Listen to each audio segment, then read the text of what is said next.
Hola amigos, la malla o margarita menor gozó de un gran prestigio durante la Edad Media.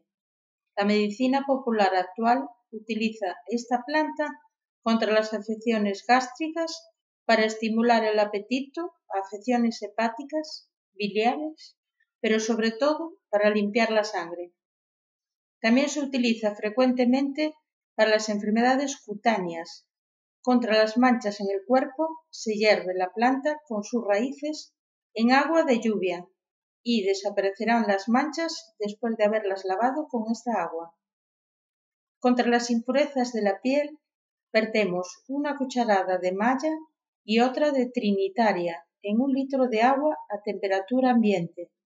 Dejamos macerar 10 horas, mejor por la noche, y colamos. Se lavan las manchas con esta agua 2 veces al día. También podemos hacer un té vertiendo 2 cucharaditas de malla en 1/4 litro de agua hirviendo.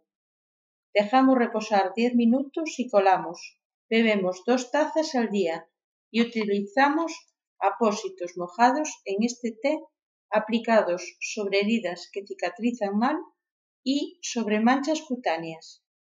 Gracias por ver mis vídeos, espero que te gusten. Si es así, pincha en me gusta, suscríbete y hasta la próxima.